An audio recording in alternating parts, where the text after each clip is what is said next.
to business.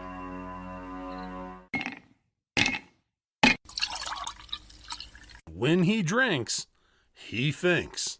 That's the nectar of the gods, baby. Hello, everyone, and welcome to the #1 liquid-fueled, liquid-lubricated show on the interwebs. This is the Whiskey Musings Broadcast, and I am your whiskey-drinking host, Rick. And yes, I am drinking whiskey. I mean, a lot of people, they mentioned it on the Mark Kaye show on Monday, and I am drinking it. Tonight, I'm drinking it straight out of, or also known as neat, out of my America shot glass. And what am I drinking? What is in that shot glass? Well, let me tell you. It is proper number 12. And as you can see, well, the bottle's green, which of course affects things on the green screen idea. That's why I disappear behind the glass. But the bottle itself is green, and you can see about where my level is right about there. You can kind of see it over on the other side in terms of drinking. So I have a few more shots in this bottle, which is good because my Redbreast 12 that I was drinking on Saturday with our special guest, Hannah Guile, and I tried to explain that to her, which she obviously got it sort of. I think I'm just going to have to break down and send those guys a bottle so at least they understand what it is that I'm drinking. It's not expensive, I'm telling you. The Redbreast is not expensive. It is roughly about a $60 to $70 bottle of whiskey. That's not bad. If I were getting into like the 100 area, I could understand it. So Mark, if you're watching, or Jay, if you're watching, if either one of you guys happen to be there, because I know Hannah's busy right now, so she's doing her thing at the pub. But it's not that expensive. At least it isn't for me anyway, for where I'm at. Okay. So I see a couple of new people in the chat tonight. This is great. Thank you. Thank you very much. All of my subscribers, my old ones, as well as my new ones who went ahead and subscribed thanks to last weekend and the Hannah Guile interview. It was an awesome interview. I want to try and get her on again. She was very gracious. In fact, that kind of leads into my topic for tonight just a little bit. And you can tell from the title of tonight's stream where conservatives don't care, and I'm questioning that. And the reason being is because I'm getting a little tired of the left. I'm getting a little tired of the left, and more so than normal. But they sit there and they say that conservatives are uncaring, that we as conservatives, we don't care about people. We don't care about what people do and how they act, how they feel, those kinds of things. And so I kind of I'm going to get a little bit on a soapbox tonight, just a small little soapbox tonight when dealing with this, because of the fact that I'm just getting so tired of that rhetoric. The rhetoric is just absolutely insane to think that conservatives are the bad guys here, that we are the ones that don't care about people, and we don't care about it, given any kind of topic, that we don't care. I'm getting tired of it. And so tonight I'm going to kind of prove a little bit. Also, I have a three-peat for Pet of the Week. And by three-peat, I mean this individual has submitted 3 generations of beautiful, absolutely gorgeous looking canine. I guess I would be politically correct in calling them bitches, wouldn't I? Anyway, I'm sorry, I cracked myself up, but you'll see them a little bit later on in the program, of course. And I also wanted to do tonight, I haven't done this in a while, but I found a new poem.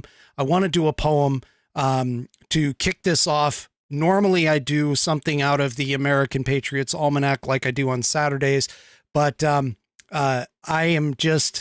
I've got a poem. I haven't done it in a while, the American poem, so I'm going to go ahead and do this. So, but as always, I have to, of course, do at least something for my advertisers, or my affiliates, I should say. I don't really have advertisers or sponsors yet, but let me go ahead and bring this up. So, the Institute on the Constitution was established in 2004 as a 501c3 nonprofit with one singular mission: to restore the constitutional republic through grassroots education. All courses and materials are developed using primary source documents and taught from the American view of law and government as defined in the Declaration of Independence in the following 3 key points. 1, there is a God. 2, our rights come from him. And 3, the purpose of civil government is to secure and protect our God-given rights.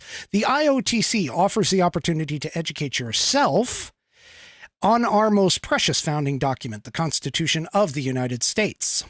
They also provide tools to educate your community and get involved with local government. Start by taking their free U.S. Constitution course and go from there.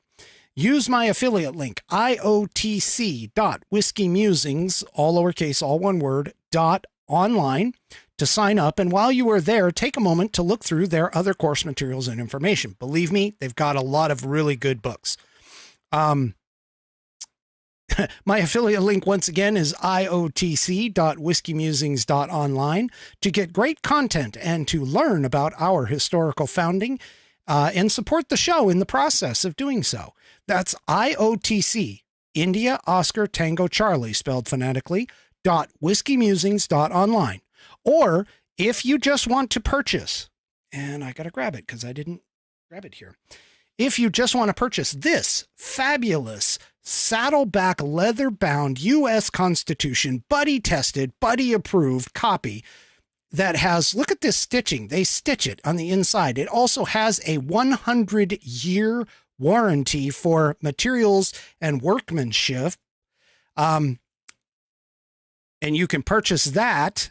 You can use this at a link, constitution.whiskeymusings.online. And I keep moving it and it keeps getting in the way where the camera can't focus. But believe me, this is a beautiful little book. Yes, it is a little bit more expensive than some of your others that you might find out there. But it is definitely a keepsake, an heirloom. You'll be passing it down. Believe me, it has waterproof or water resistant pages in it. It's great. It's a great little book. I love it. I reference it all the time. And so anyway, this is awesome. And no, I do not have gold.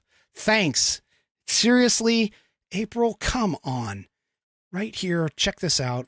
Let's see. Where is it? Oh. Is it not on this page? No, it's not. Okay. No, I do not have gold. I'm not a gold. All right. I'm not a gold supporter right now. At least not yet. Anyway. Okay. So I see over in YouTube, I see Daryl is over on YouTube, and I know that Daryl has a Rumble account. So Daryl, join the party over on Rumble, buddy.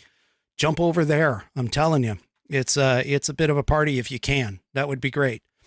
Okay. So that's enough of that. So now let me move on to the poem. And like I said, I haven't done a poem in a little while, but I jumped around and found this, and I think it actually is, it's a really good poem. It's a really good poem. I like it a lot. It is a song of our nation, and it's actually by an anonymous person, somebody who apparently just submitted this somewhere. Nobody knows who did it. So here we go. A song of our nation. Crowding the eastern gates, crowding the western gates, to these United States from all the earth, here may they ever find welcome and a solace kind, freedom of heart and mind, fortune and worth. Here may we be as one, here may the right be done, here let our purpose run true evermore, here in fair brotherhood, seeking the common good, stand as our fathers stood, bear as they bore. God of our liberty, keep us securely free, grant us on land and sea blessings of peace. But for the stricken right, may we be firm to fight, and may our honest might ever increase. And that is titled A Song of Our Nation by Anonymous. I actually have the link in the description below. And yeah, so I thought I'd kick that off like that. So now, oh, shoot. No, I don't have a question for Whiskey. That was a problem. That was an issue of mine. I had the wrong thing put up. So, okay. Why is it that the left seems to think that conservatives don't care, that we are evil people? And that's more of a rhetorical question than anything else, because of course, if you go with the Dan Bongino rule, Democrats, liberals, leftists, they all believe that conservatives are bad people with ideas, but the conservatives believe liberals are just people with bad ideas. But that being said, I don't understand why people fall into this trap and believe that conservatives are just these awful individuals. I mean, I don't know how many times it's been shown, multiple times, that conservatives are actually more welcoming, definitely less angry. And, we tend to try, as a conservative, we tend to try and understand the other side. Now, I've been a part of that, the generosity of conservatives. Last weekend, my last episode is a perfect example of this. When I approached Hannah, all I wanted was for her to join in the chat. I thought it would be fun to watch her interact with all of you in the chat. But that quickly morphed into an actual interview. And she was phenomenal. She was really, really nice. She got together with me on Friday night. We did a tech check just to make sure all of the streaming and everything else, that she understood how to use the software that I was asking her to use in order to call in. She was gracious. Even though her camera wasn't the best, she admitted, it's all on her side with her internet. Couldn't be a nicer person, realistically. I mean, I couldn't believe how nice she actually was. She could have easily been no. She could have easily said, I'm sorry, but I'm busy, or I can't do it, or whatever. But no, she got on board. She got excited. I sent her the question. She knew what I was going to ask. It was just as smooth as butter, as far as I'm concerned, in terms of the ability to go and have an interview and a good conversation with a very spectacular young lady. And I say young lady because I am close to twice her age, so I can do that. She is, I honestly, really, as far as getting excited about meeting people, I would be excited to meet her. I would love to meet her sometime. I would love to meet Mark and Jay and the rest of the crew too. But, she bent over backwards to help me out and to help bring some more people into this podcast. This is great. I thank her so much for that. And she donated, she basically did it all on a whim. It was phenomenal. And then to top it off, the next thing happened when Mark popped up on Monday and gave me a bit of free publicity by putting me and mentioning me live on the show. He did not have to do that. You need to understand, he did not have to do it. He could have just ignored it during his broadcast. He did not have to come out of a break and even mention it, but he went ahead and did it anyway.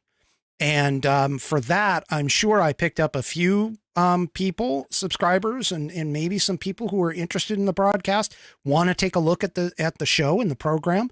And I welcome every single one of you. I know I am not, I'm not necessarily the guy that everybody is going to love. My program may be a little dull for people. It might be a little unexciting or whatever. It might not be something that you even want to watch every single week or twice a week for that matter. I totally understand that. Your time is valuable. All of my subscribers, their time is valuable.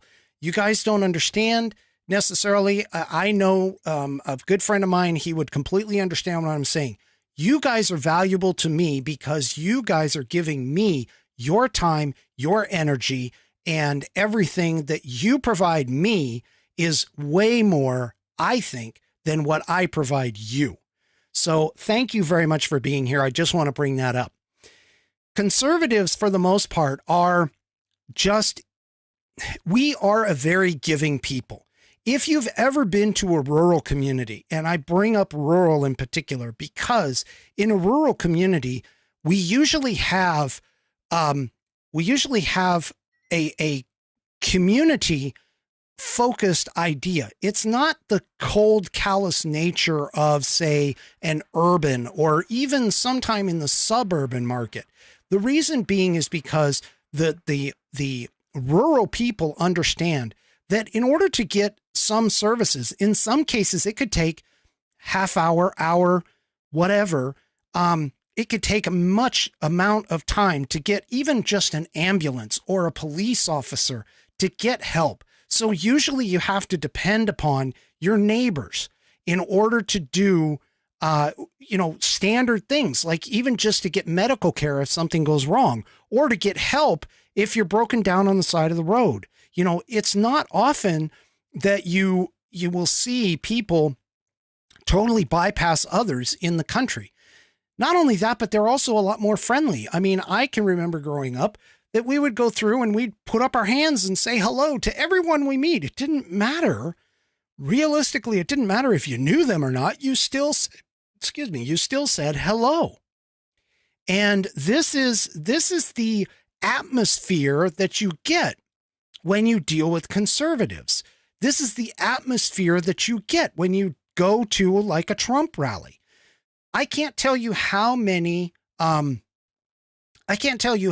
times that I have seen videos, we've all seen them, of people who have never been to Trump rallies going into a Trump rally and being welcomed with open arms, especially those that are the videos that flop or swap sides. So let me bring this up. And this is an article that came out in BizPack Review, and it's actually talking about, believe it or not, it was an InfoWars reporter who did this. Okay. And before I go any further, I do want to shout out for those that haven't seen her yet and said hello. We have Barbie Guile. We have Hannah's mother in the chat on Rumble. Thank you very much for gracing me with your presence there, Barbie. I appreciate you coming by. You'll have to tell your daughter. I love your daughter. I just do. I can't even say enough about her. Believe me, my wife was getting a little irritated. She's like, am I going to have to listen to all these Hannah Guile stories for the next, week or whatever? Anyway, I was extremely impressed. You did a good job. Okay. Sorry. Got off the track. Let me get back on track here. So they did an experiment where they took an individual and from the left or the opposing side and brought them over into a Trump rally. And they brought them over to the Trump line. And it wasn't, it was just a bunch of Trump supporters. They were all listening in a line. And one of the things that happened was this person came over and she, this person came over and he happened to be a black man. And he had never gone in. He asked the question, and I can tell you right here. So he asked the question because he was a little nervous. The reporter basically said, quote, he wants to know if he will be safe inside. This is a reporter. Okay. The reporter asked that to a white man who was standing in line. And the white man just responded. He's like, sure, you can go in with us. And then a little bit further on, the video, if you want to take a look, the link to the article has a link to the video in the article. But the link to the article is in the description, show description. But anyway, the video is edited and it shows a woman hugging the black man, the visitor, and saying, we'll welcome you with open arms. He basically was floored by the welcome that he had gotten over in the Trump side. And I'm going to tell you, it's not just this one. I mean, I've seen like Caitlin Bennett has done the same experiment. The responses are very, very similar across the board in these situations. And yet when you go over to the other side, when you go to the other direction, the first thing you're hit with is hatred and vitriol. You're called all these kinds of names. And that's what happened to this individual when somebody came over from the other side, when they swapped sides.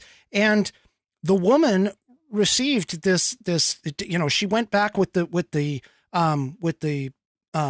black individual who had come over. So the two of them went back, and the woman gets things like, F you, effing Nazi bitch, go F yourself. I mean, just all kinds of nasty vitriol. And the guy that went over to the Trump side, he goes over and he's like, I can't even believe this. There's just a total different atmosphere between the two. And I've got to tell you from my own personal experience, this is not uncommon for stuff like this to occur, where if you go to a conservatives, we don't care what your skin color is. We don't even necessarily care how you voted. I mean, it gives us an idea of what to expect from you.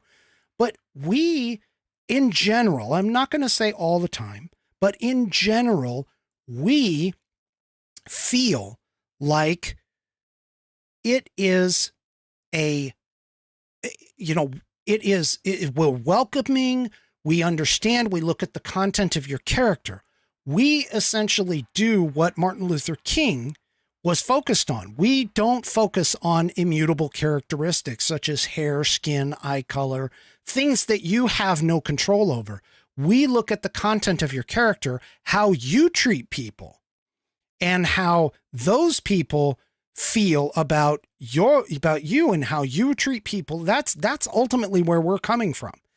We don't get into this whole identity politics thing. I mean, honestly, most of the time we don't care about your orientation either, your sexual orientation in particular. We don't necessarily care about that. But what conservatives do care about is that we care that you're not trying to force your beliefs onto us. That's what we do care about. We care about all kinds of things that are outside of people's controls.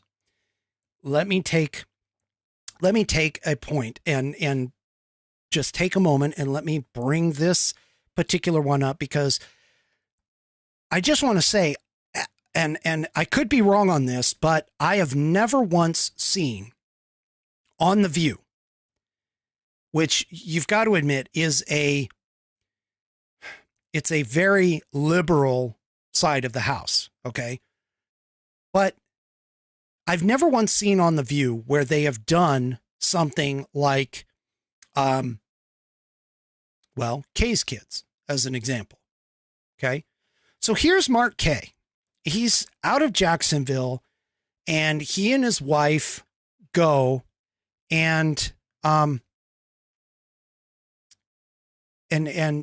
and his wife go and they form a charity. And let me go ahead and bring this up because this is really important. So this is Kaye's Kids, and what Kaye's Kids does is you get donations throughout the year, but their biggest event is in December. It starts in this case, it's December 1st. And what he does is he gathers money throughout the year, and then he partners with this company called, where is it? Dreams Come True. Okay. And he partnered with them, and what they do is they bring these dreams. They're kind of like Make-A-Wish Foundation in a way. And so he brings these kids in who have suffered through a terrible medical condition. And a lot of these kids, my gosh, you should just listen to them. So far, all of the ones that I've heard, they are all upbeat. They are all positive. They are everything wonderful that you could say about the human race. These kids are just amazing. Not a single one of them sits there and complains about any of the things that they went through. In fact, a lot of them don't even fully understand all of the medical reasons or the medical situations. But what Mark does with this money that he gathers throughout the years, he does 2 times a year. He brings these kids in, he selects them, and he gets maybe 5 or 6, depending upon how many, throughout the year, or not throughout the year, but during the time. And every 6 months, he does this thing called Christmas. He's got Christmas in July, which is running right now. And then he has the 12 days of Christmas over in December, where he brings in 12. So it's 17 kids basically that gets this stuff. And I've got to tell you, he interviews them on the air. It's all tear jerkers. I mean, just about everybody in the chat, they all sit there and they have their Kleenexes and they're crying, and just because they listen to these kids and these kids describe everything that they've got going on. It is an amazing program. So I want to give a shout out to that. And I want to bring up this. So if you go to dreamscometrue.org and go to programs, you'll have to scroll down and get to Kaye's Kids. There's a donation button that you can press, and you can get, you can donate money. The other thing that he does is he does the Hold'em tournament. Now this is for 2021. But this one, he does a celebrity tournament every year, and all of the proceeds go to the Kaye's Kids Foundation. And I mean, it's just amazing what this man is doing. And he's not doing it for accolades. I'm going to tell you that right now. He's not doing it for accolades. He's doing it because he truly cares about these kids and making sure that they get what they want so that they can have a wonderful time throughout their issues that, that they're dealing with medical wise. It's a great program. It's absolutely spectacular. I highly recommend that you go and give to them. Now, granted, it is 2 kids in the Jacksonville, Florida area, but you know what? I don't care. It's helping kids out. He does it out of the goodness of his heart. He uses his publicity, just like he did for me. He uses it for the greater good. And this is the kind of person that I think I definitely can get behind. Dave's Cave from over on YouTube mentions that he does it for God and for the kids. And I would have to agree with you, Dave. I would definitely have to agree with you on that one. Kaye's Kids is just an awesome charity. So please go and help support them. All right. Let me go. Okay. So that's an example of a conservative who is caring. Okay. A conservative who cares takes their money and uses it, or takes their publicity and uses it for good. That's what a conservative will do, is try to give back to the community that helps support them. I can tell you that Dan Bongino is another one. He's a big conservative podcaster and radio talk show host, and he does it for the military, for the veterans. He covers, I think it's Folds of Honor is what he uses. And so, I know like people like Toby Keith. Toby Keith spent more time in Afghanistan when Afghanistan was going in the very beginning than he did over here in the U.S. touring. I know like Gary Sinise does a lot of stuff. He's considered conservative. You talk about, I don't know, Keanu Reeves's politics. I don't know Keanu Reeves's politics, but I can tell you this much. There are stories out about him where he has donated much of his salary for an example, from the Matrix movies. He donated a very large portion, almost all of it, I believe, to charities, to a cancer charity. This is what conservatives do. And so why we get this bad rap, why conservatives get a bad rap, is completely beyond me. Well, there was actually an article in the Federalist this week, or somewhere close to this week. Let me see what the date is. No, I'm sorry. It's back in 2019. And it referenced, let me pull this up. And it referenced the fact that there was a research project that was done that basically finds that conservatives are more happy, generous, and purposeful than liberals. Now, there's a lot of people who, think that this, and I've read a couple of social media posts about it. They look at this and they're like, oh, they're questioning the research. They're questioning everything that's the study that was done. But the reaction of this scenario is really not surprising in my mind. And I took a look. So in here, there is a link that goes to the study that was done. And maybe it was the Institute. Let's see. No, this actually goes to a different study. So there was one from the Institute of Family Studies, but this one also is the Philanthropy Roundtable that also did a study on it as well. And I found a couple of things, a couple of charts. One is showing up on the screen right now, that I think it is very interesting to see some of the demographics that deal with some of this stuff. For an example, for religion and charitable giving, which is a chart that you see right here, right now, if you look, the dark gray lines are people who attend religious services 27 to 52 times per year. So people who attend religious services at least 50% of the time or more. And when you look at this chart, the first two bars are the percentage of people who give to secular causes. And if you look, you'll see the dark gray line is higher than the lighter gray line. Same thing goes completely across the board. But if you look at the very far end of the chart, the far right side, which would be closest to me, side of the chart, you'll see the amount of money that is given annually to charitable giving.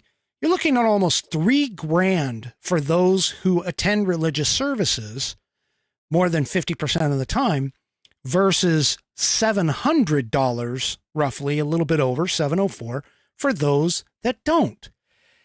And I think that number or that graph kind of gives an indication, because anyone who knows, if you go to church and you have faith, you are thinking of things beyond yourself. You are actually compelled in more cases to help and provide. It is built into the very nature of religion in terms of tithing. You tithe to the church. You provide and you give help to people in need. Most of the churches I know run food banks. They run clothing drives. They do all these things for charitable giving because a religious person knows that giving is the idea, that the forethought, the placement of us on this earth. We are supposed to be giving people. And we are supposed to help others, because in the Bible, there are so many examples of people helping others. The story of the Good Samaritan is a perfect example. The first one that comes to mind in anyone's mind is dealing with the Good Samaritan. And it's this kind of thought and philosophy and ideology that pushes conservatives to give over not just money, but also time and energy and effort, and to be nice to people. I'll be honest, I don't see a lot of that on the left. And it's even better. This particular study here that the Philanthropy Roundtable, that's a mouthful, Philanthropy Roundtable actually comes down, and here it broke it down a little bit in terms of heavy versus light charitable giving by party registration. And so if you take a look at this, so the left, it might be a little hard to see on the screen, but the left chart, the one farthest from me, is the Democrats. The one in the middle is independents, people who believe are independents. And the ones that are closer, the ones closest to me, is for the Republicans. Now, the dark line are the heaviest givers, the ones that give more than $5,000 per year. The middle color, or the middle line in each one of these graphs, is for a heavy giver, what they classify as a heavy giver, who gives anywhere from 1,000 to 5,000. And then the light giver is the ones that are on the right side. And those guys are anywhere from 0 to 99. Well, if you take a look at the Democrat graph, the light giver encompasses almost 1/3 of the total amount of people who identify as Democrat. All they are is light givers. Okay. Now you have the independents. And this I kind of found surprisingly, because I was actually thinking that maybe the graphs would be, worse on the Democrat side, middle of the road in the independents, and then of course heavily toward the Republicans. But no, the independents actually follow some of the same trend as the Democrats in terms of giving up charitable giving. Sorry, I stumbled over that. And the Republicans, while they may not give as much like in the light section, they give more than either of the other two parties in the heaviest and what's considered the heavier in the middle of the road. And I think a lot of this can be attributed, and this is a correlation, not necessarily a causation, but a correlation to the previous graph that I showed you, which is the religious people tend to give more because we are thankful, honestly, by what God has given us, and we want to spread that around.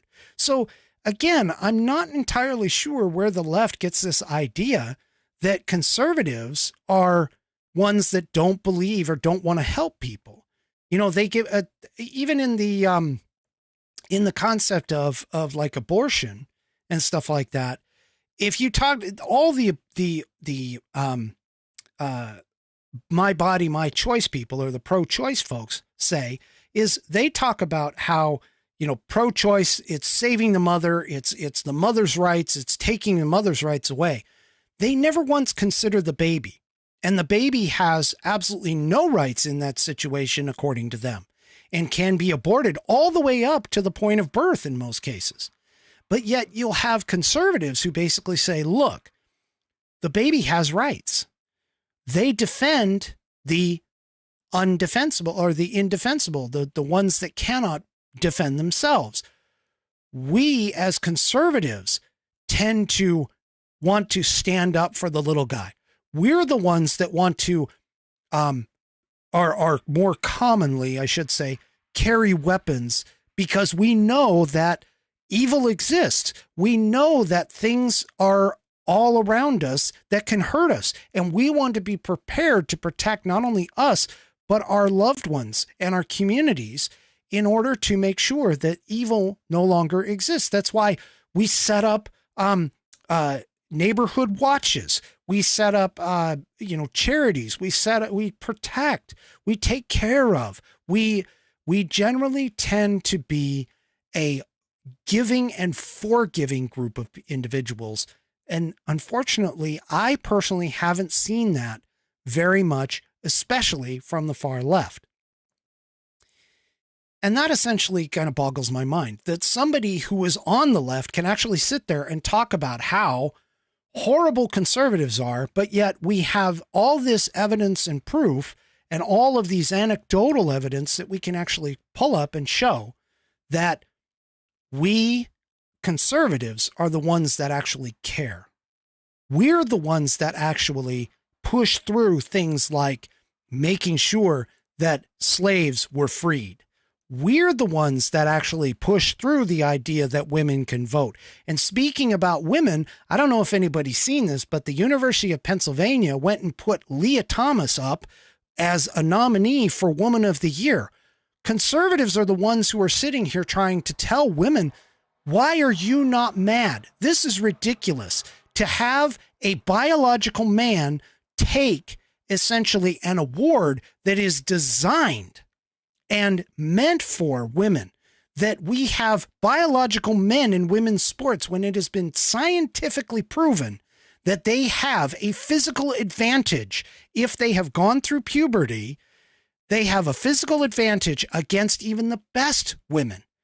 And yet we're the ones that are being ostracized, getting mad at. I mean, conservatives brought up the point that if an individual who was transgender and hadn't gone through the surgery yet gets placed in a woman's population or gets placed in, it gets allowed to go into women's restrooms, women's changing rooms. We're the ones that said, you know what? You got to be careful about this. And so far, I've seen 2 locations where transgender men have impregnated the women at the women's prison. There was one that just came out this past week. So how is it? And again, this is more of a rhetorical question than anything else, but I just don't understand how anyone with any sense at all can sit here and say that the left, the Democrats, they're the party of the people, that they're the party of tolerance, that they're the party of protection, that they want to take care of you.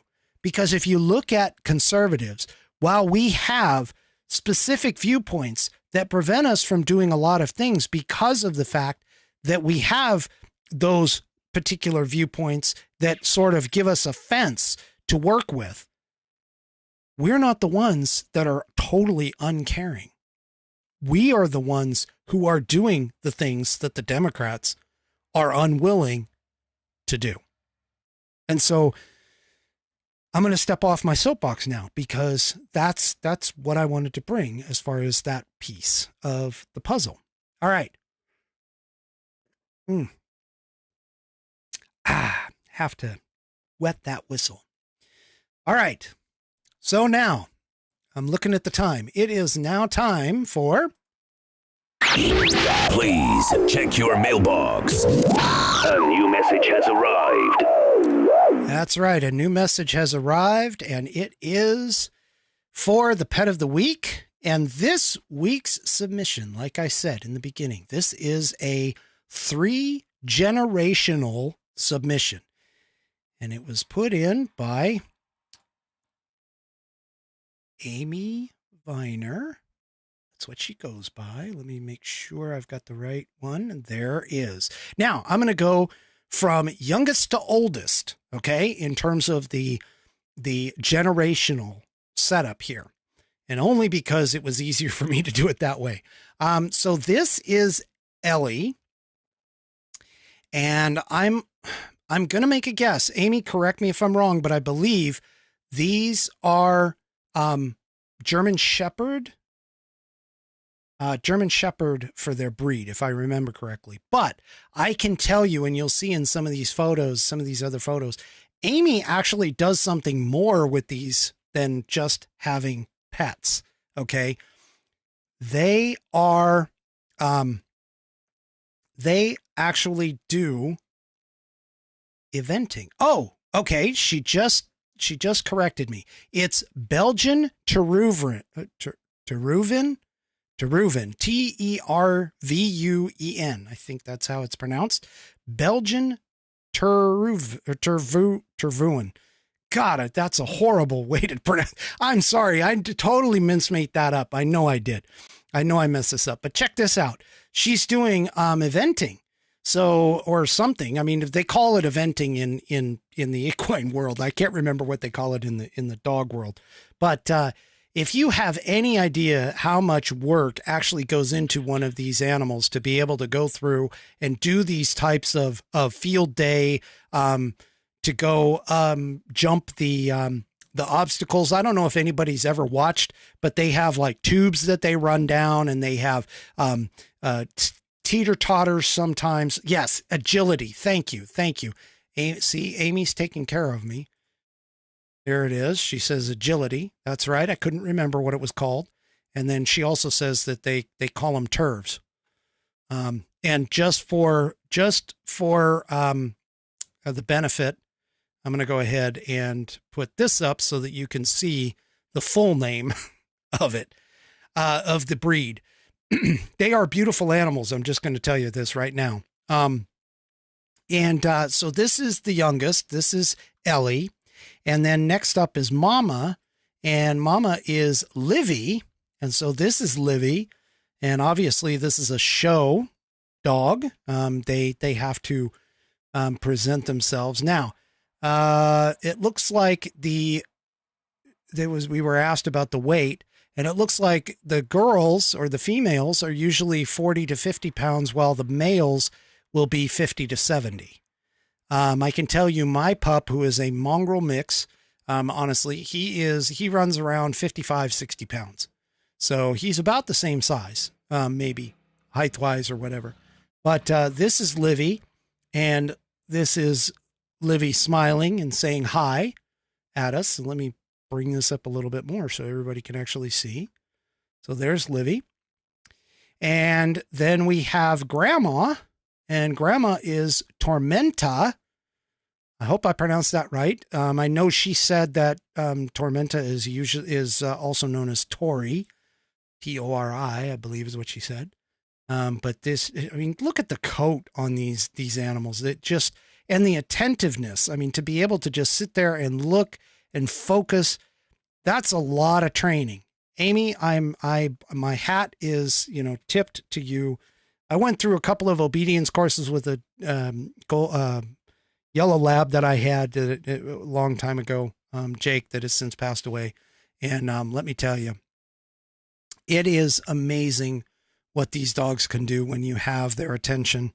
And yes, she told me, yep, Tori, Toto, or Toaster Ocean, or Ocean. Anyway, absolutely beautiful. So this is Grandma, and let me see, is there another one in here? I believe there is. Yes, there's Grandma looking at you straight on. Now, I don't know about you, but if you were to if you were to go and see that in the middle of the night, you may want to turn around and back out of the of the house. If you oh yeah, okay. So Amy says that they are the long-haired version of the Belgian Malinois. Now, for those of you that don't know, the Belgian Malinois, she actually mentions that these are the SEAL team dogs. If you've ever seen videos of the dogs jumping out of the planes with the SEALs, like doing maybe not necessarily a halo jump, but a parachute jump, those guys are just, it's amazing. It's amazing to watch. There's also a guy that, and I've seen videos as well, who does protection dogs, and he uses Belgian Malinois, and he's got videos all over the internet of the dog going and walking in between his legs, being able to like grab the arms of an attacker or something like that. And these are just amazing, amazing animals. There are many, many hours that are put into the breeds and into the dogs in terms of their training. It is just amazing. And thank you very much, Amy. I cannot tell you, it's heartwarming, first of all, that you have such a love for these animals, but I also appreciate the fact that you sent us their photos and shared all of them with me. And the fact that you have the 3 generations, that I was able to bring those 3 generations to the show, I think it's just absolutely wonderful. Again, thank you very much. Absolutely beautiful. And I appreciate that. All right. So one other moment of levity for this week. And I don't know if anybody heard, but somebody somewhere went and put a landmark marker in Google Maps that was marked where Brandon fell. Biden Falls. And of course, that's sort of what Mark was referencing in one of his videos, is Biden Falls. Well, it's since been pulled off the web. Now, I went ahead, and as soon as I found out that Google, of course, took it off, I don't know how to put a marker in like Google Maps to, have everybody see it, because otherwise I would have done it. But I decided I had to go and find where this thing was. And so, and actually, before I move on to this, Daryl says, love dogs better than humans? Ha.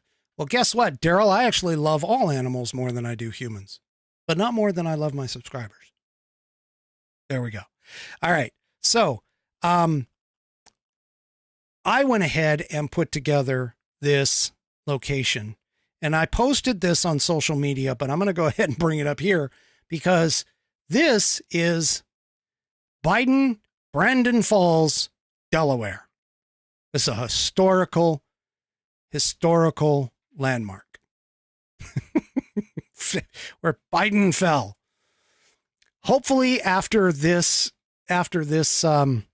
debacle of a administration is gone, I will maybe take that out. But I can tell you, I put it out on social media, so it's out there on the internet. You know, they tell you when you send stuff out on the internet, it's there forever.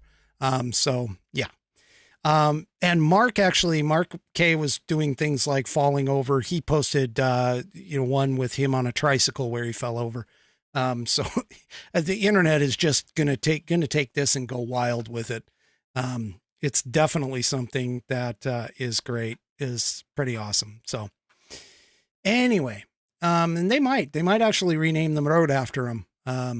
Dave's Cave says he might actually remake the road. But anyway. Okay.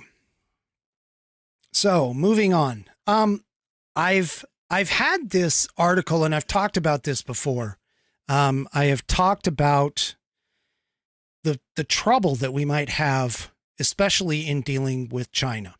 And this is a common thread. I've hit it in a couple of episodes, and I think it's the one thing that the mainstream media is really not focusing on. And so this particular article that came out in the Washington Post makes it seem a little bit more scary. We keep inching closer and closer and closer toward a conflict with China over Taiwan.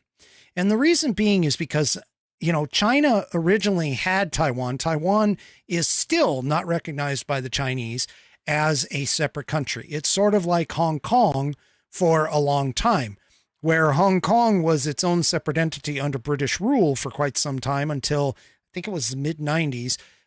Britain decided to hand it back over to the Chinese. And in that case, Hong Kong basically lived as its own separate entity for a while. And it wasn't until recently that China decided to just, okay, we're done, we're taking it over. Taiwan has never necessarily separated from China. However, it has been considered a separate country by most of us in the West. And the problem that we have with Taiwan and this situation ultimately comes down to all of the electronics that we have. Every single electronic in the world has about a 90 to 95% chance that there is a semiconductor or silicone chip in it that comes from Taiwan.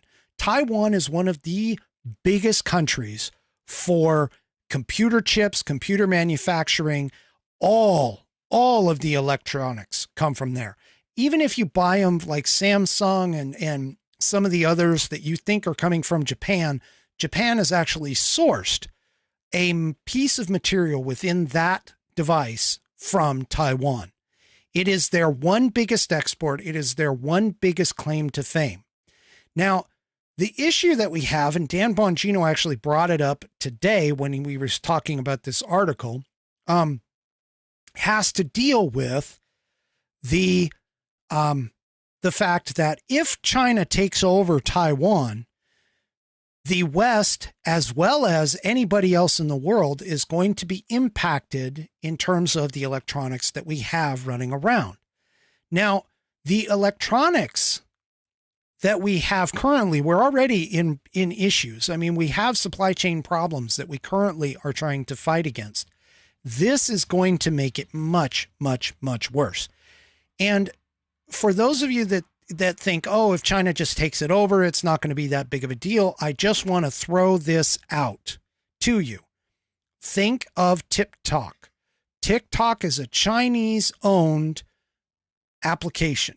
It is on everybody's phone. And in case anybody, well, I won't say everybody's because it's not on mine, but it's on many, many people's phones. People watch TikTok because everybody jumps in, does these short little videos, does their thing or whatever, and makes themselves famous. But what TikTok is actually doing is it's gathering information, not only about you, but also about the interaction in the phone. We've been warned about this on multiple occasions. Trump, when he was in office, was trying to get TikTok banned in America for just that purpose. And so, for China to go and to actually, and if you think about this too, Huawei, which is a Chinese telecom company, they have been accused of having malware and spyware on their products. And that's part of the reason why Huawei was for a long time banned in the US for a while. And so every single one of these things that are coming out of China, they're not going to be spyware free. They're not going to be, free of any kind of malicious intent, because China wants that information. China wants us to do this. They love the fact that TikTok has taken over. In fact, there's even a lawsuit right now of somebody trying to sue TikTok for its addictiveness on their children and for the TikTok challenges and things like that, the damage that's been done by those things. And so all of these things that are out here have to deal with China and its totalitarianism and its desire to essentially usurp the West in the world stage. And so this is another step toward potentially a conflict with China. Now, China says that it will take forceful measures if Pelosi visits Taiwan. Now, just so you understand, Pelosi would be the highest ranking government official that has ever gone to Taiwan since 1997, when Newt Gingrich went over. So this threat, I'm going to be honest with you, especially with the buildup that we've seen in China's Navy, the buildup with all of this stuff. And yes, I'm sorry, there's people. Okay, let me get it off of her. All right, there we go. There are people who are freaking about in the chat that were freaking about Pelosi's picture. But the thing about it is that we have a vested interest in Taiwan.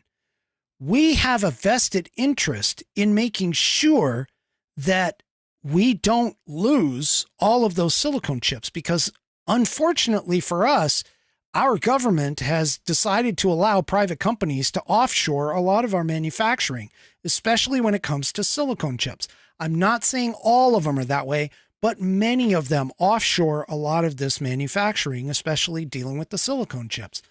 And so when you look at something like this and you understand the ramifications of a country whose key export is nothing but the silicone chips and everything else, it's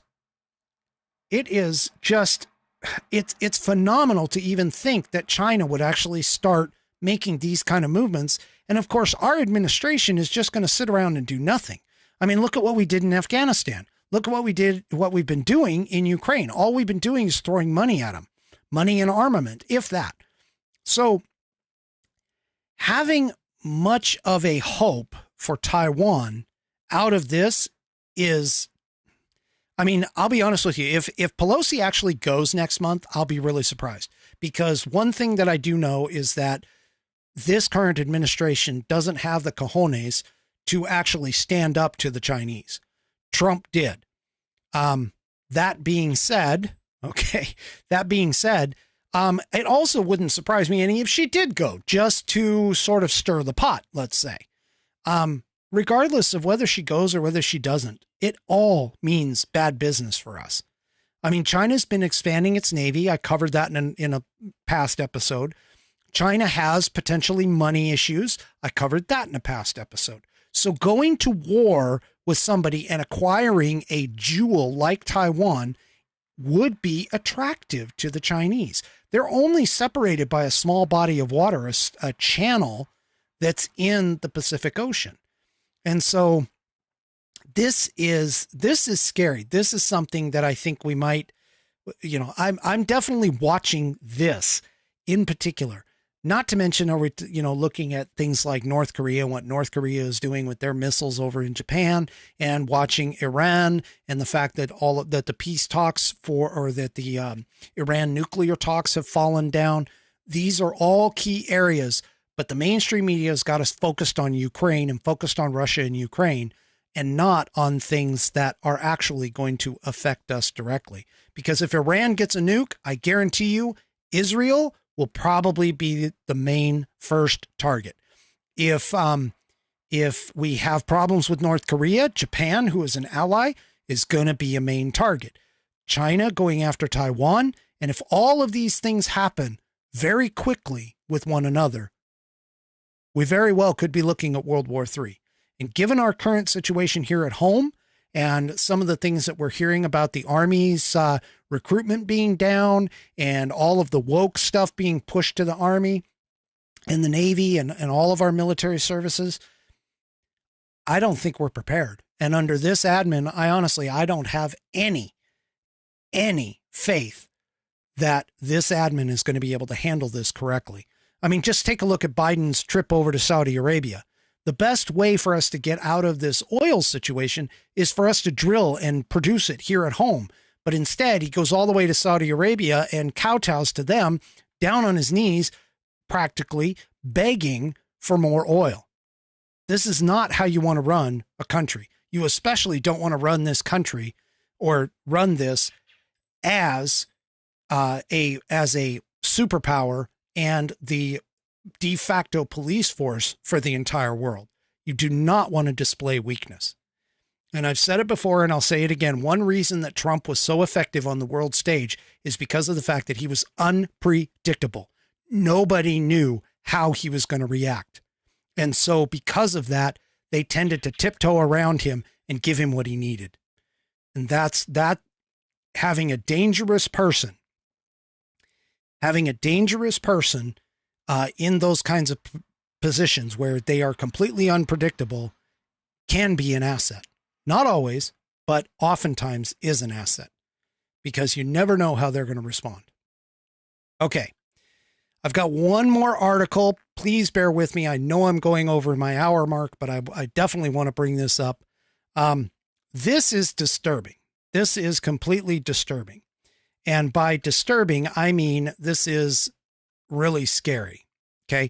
This was actually sent to me, the original link, although I had seen it on Twitter. I wasn't necessarily going to go after it, but the person who sent it to me basically said, hey,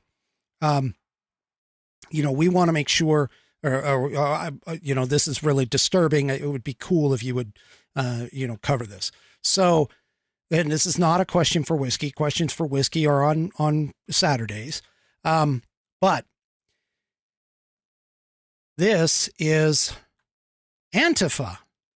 Now, if it wasn't bad enough that we have drag queen story hour and critical race theory being taught to our kids in schools, we now have a summer camp for 10-year-olds in Portland, Oregon, that has to deal with anarchy. Antifa, an anarchist organization in Portland, has put together a summer camp to teach kids and 10-year-olds in particular about protesting and protest documents. I mean, look at these books. Tear Gas for Portlanders. This is the orange one right here.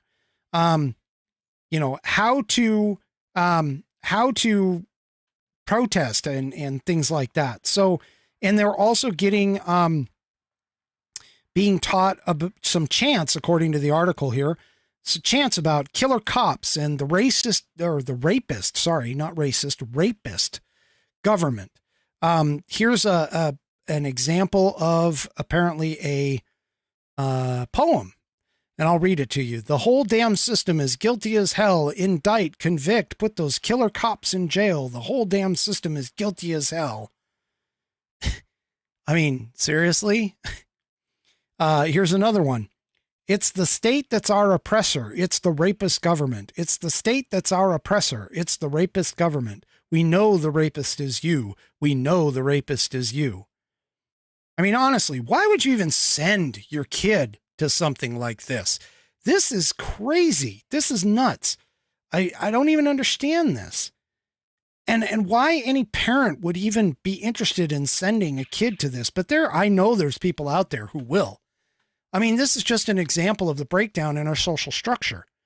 It's just, I can't even imagine. I'm so floored at how much our country has changed for the worse just in the last 5 to 10 years. It is just absolutely unfathomable that we're dealing with this kind of crap. And I can only hope that the good Lord and the good people of America will finally stand up and say we've had enough and make this go away.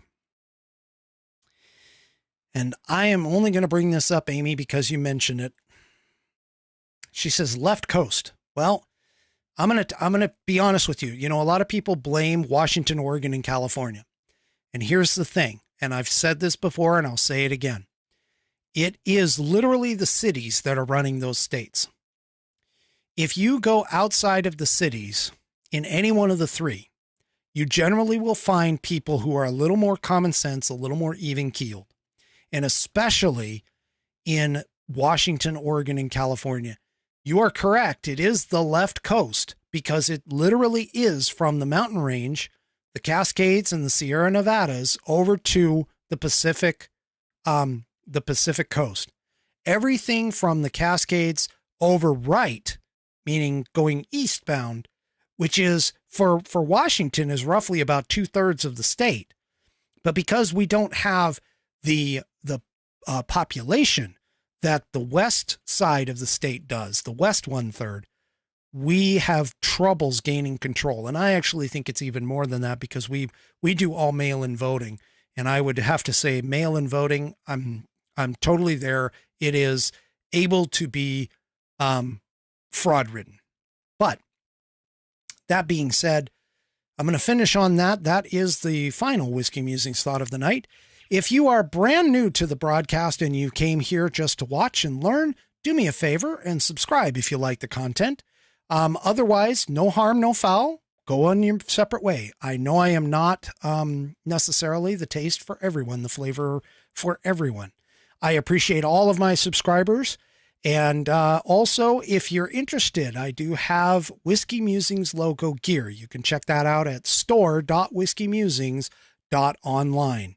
That's store.whiskeymusings.online. You can check it out there. I've got t-shirts, sweatshirts, mugs, glasses. I've got a pint glass now. So anyway, thank you very much for joining. I appreciate it. And we'll see you on Saturday, the next time for the Whiskey Musings broadcast. Good night, everybody.